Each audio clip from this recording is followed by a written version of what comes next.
Both hands, both hands. Yep, just like that.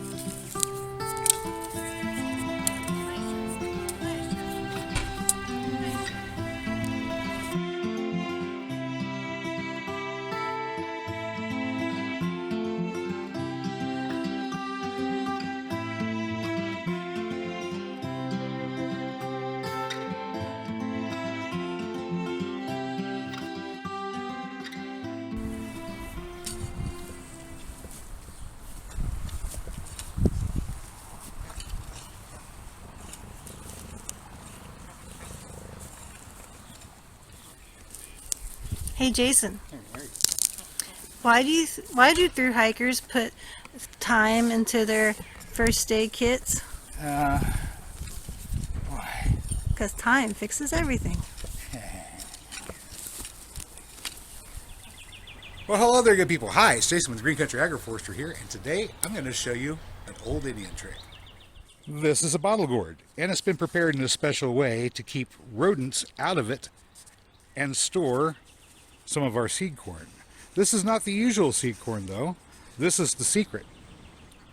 Now, as you know, I grow the big horse spotted corn, which is the native Osage corn here in northeast Oklahoma. Every now and then, this particular corn, which is usually speckled purple and white, will throw out a red ear that is also speckled. And this is considered to be sacred by several of the tribes out here. And there's a good reason for it. This particular speckled red corn has the ability to refresh the genetics of the rest of the corn. So we save it whenever it appears, and then if we have a season where we don't see any red ears at all, we take this red seed that we've saved and mix it back in at a ratio of about 6:1. And that way, our corn's genetics stay refreshed.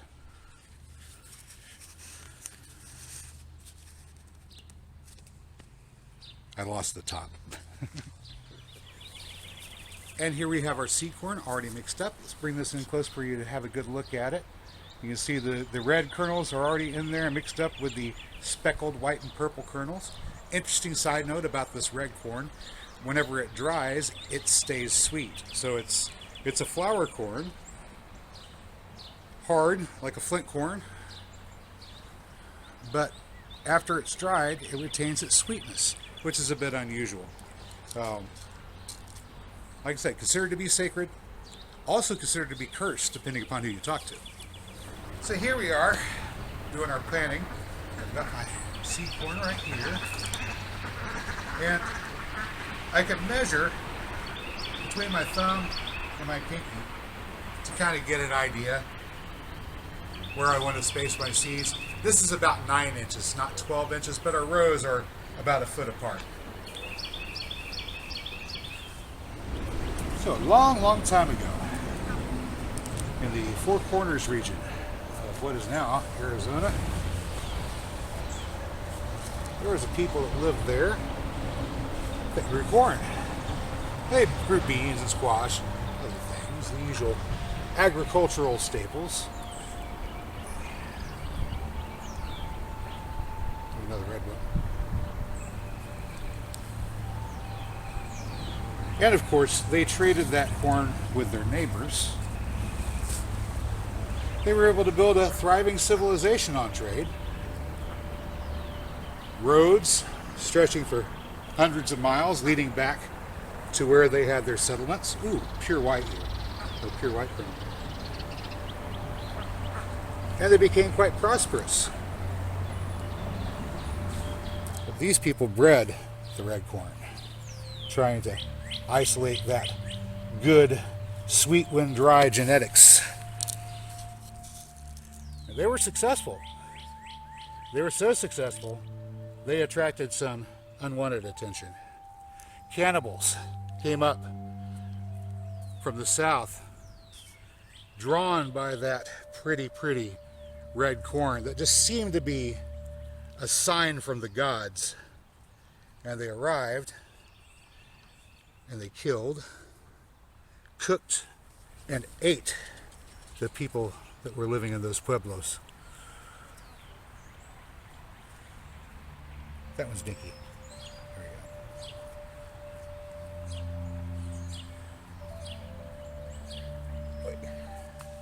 So the moral of the story is respect the red corn.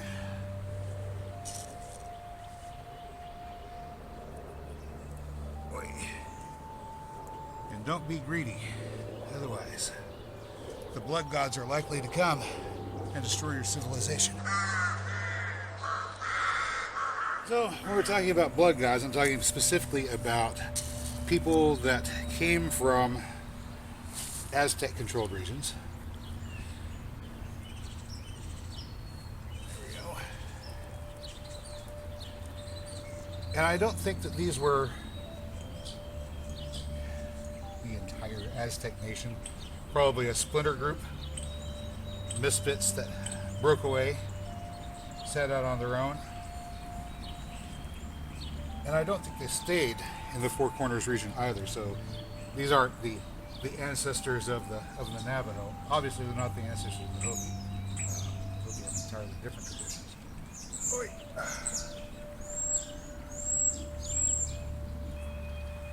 So, if we had a breakaway group of Aztecs that came up following that red corn,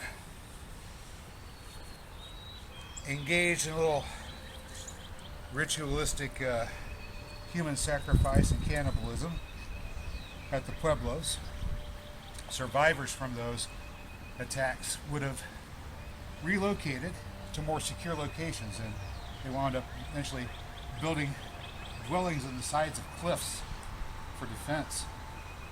I suppose if you're being raided by cannibalistic giants on a regular basis, hiding in cliff houses might be a good idea. And they would have been giants by comparison. I'm not talking about mythical giants, just people who are significantly larger than the average. And whenever your average is maybe 4.5 to 5 foot tall, having somebody that's been eating a lot of protein in their diet from the time that they were small, growing to be even as big as 6 foot tall, well, that's a giant. So the stories of giants in antiquity in the Americas, particularly the cannibalistic giants, makes a bit more sense. Now here in Oklahoma, we have a lot of people that grow up on farms and we eat a lot of beef. We get big. Same thing would happen with our cannibalistic culture, where most of the people are surviving on a diet of beans and corn and squash. These guys are eating lots of meat when they get big. Now, this is entirely speculation on my part, but I believe that what happened was once the pueblos were mostly cleared out and the pickings began to get slim, our invaders from the south kept on moving to the northwest, where eventually they encountered a group of people called the Paiute. And the Paiute were not very happy with their cannibalistic ways whenever they arrived along the lake where the Paiute lived. And so the Paiute grew tired of the giants attacking, killing, cooking, and eating their people. He said, if you will not become civilized, then we're going to have to deal with you. Of course, the giants did not relent. They continued their practices. I think probably they were fairly well infected with Kuro by then. It's a Creutzfeldt-Jakob disease, or mad cow disease for humans. It happens whenever you consume the nervous tissue. You get a prion infection and it makes you go mad. So they weren't listening to reason. The Paiute managed to successfully attack them, drove them across the lake to a cave where they took refuge. The giants took refuge. The Paiute once more tried to give them the opportunity to repent of their ways and become civilized people, and the giants refused. So the Paiute piled brush up around the mouth of the cave and set it ablaze and suffocated the giants inside. That cave is called Lovelock Cave. and it is still there today, although there aren't any giant remains in there.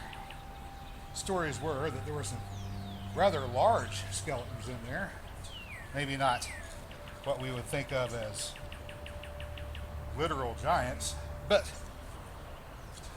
once again, a 6-foot plus person in a world full of 5-footers is a giant. And one other interesting note about these giants, we're told that they had jagged teeth, or some people would say double teeth, or teeth like a shark. And the interesting thing about that is one of the practices that the Aztecs had, particularly at the height of their worship of the blood gods, was filing the teeth down into points like a predator or a shark. So that sounds kind of like they're describing maybe a breakaway group of Aztecs that were still doing the practice of filing their teeth. They were engaging in the ritualistic cannibalism that went along with the blood sacrifices, and they were just doing it and doing it and doing it. And obviously you couldn't do that down in Mexico and get away with it, so they decided to come north and find another group of people to terrorize.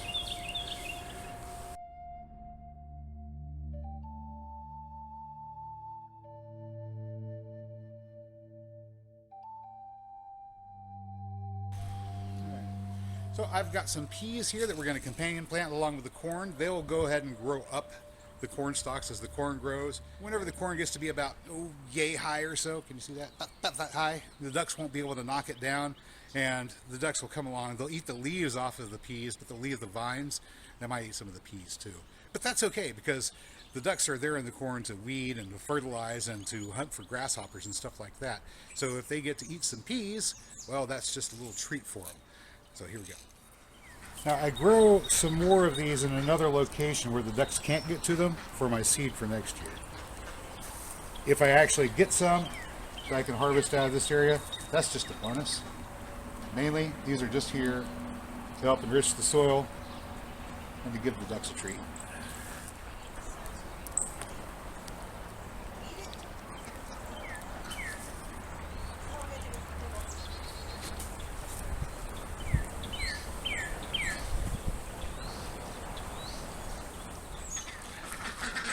Let me ask you something. Do you like green eggs and ham? Well, how about green eggs? Our ducks produce an awful lot of eggs, and sometimes they can be pretty good at hiding them so that we don't find them until later. So we have a collection of eggs that are cracked, dented, damaged, hidden for periods of time where they will now float whenever you try to put them in water to wash them. You probably don't want to eat those. But what's a good thing to do with them? Well, how about fertilizer? I remember once when I was a kid, I found an old clutch of goose eggs that had soured. And unfortunately, one of them exploded on me. They covered me with this very foul-smelling liquid that sticks with you no matter where you go.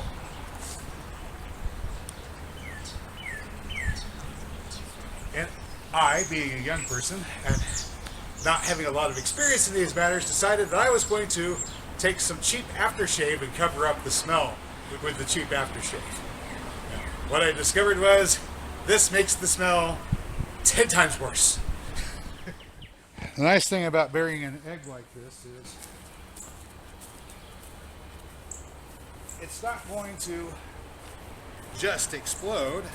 It's going to have to get warm. It's going to have to continue to decay inside the shell, and then it will explode. All right? So it's kind of a time-release fertility thing. It's not going to happen right away.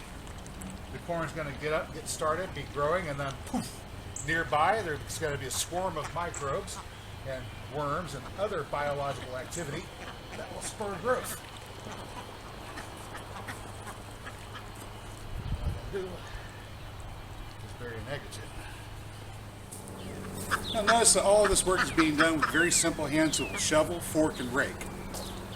Now it's time to close our furrows. Another way to do it.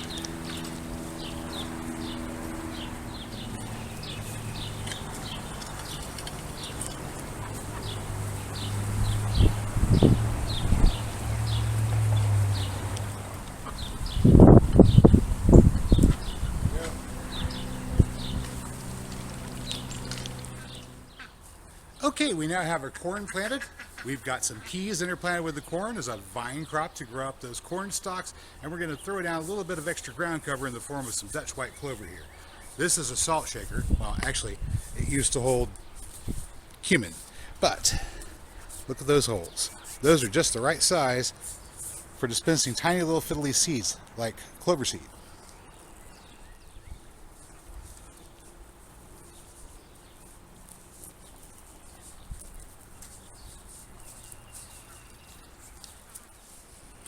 Now, some of you may be familiar with Three Sisters gardening as a concept. Gotta let you in a little secret about Three Sisters. There's more than 3 sisters. There's more like 7 or 12, depending upon who you talk to and when. And the crops that are chosen for this are not chosen because they work so well together, although in some cases they do. They're actually chosen because they can be stored without special preparation. Squash, for example, can be stored over winter. Just pack it around some straw. We're talking about winter squash here, not summer squash like this stuff. Squash vines, winter squash vines, have very strong and powerful tendrils that will reach up and drag a corn plant down to the ground if you try to plant pumpkins and squash along with corn. I've tried it before. It's impressive, but not a great way to grow corn. Some of your squashes, like this yellow crookneck, which is a summer squash, some of them produce fruit in a bush habit, and being bushy, they might actually work for a ground cover. I'm just going to go ahead and put a seed here, there, and I'll put another one right there. There we go. So we'll have a little bush of yellow crookneck squash here among the corn on this end. I have an experiment in mind doing this. Once the corn comes up, let me rub these clover seeds in. Once the corn comes up and gets high enough, I'm going to allow the ducks to come in here to weed and patrol. And I want to find out what they do to the yellow crookneck squash. I know they're going to try to eat some of the peas, and I'm perfectly fine with that because that's just more food for the ducks. It's just, I planted it instead of handing it to them. But I want to find out if they're going to eat the yellow crookneck squash. And if they don't, then that's another vegetable that I know that I can plant alongside ducks and have the ducks take care of weeding it for me.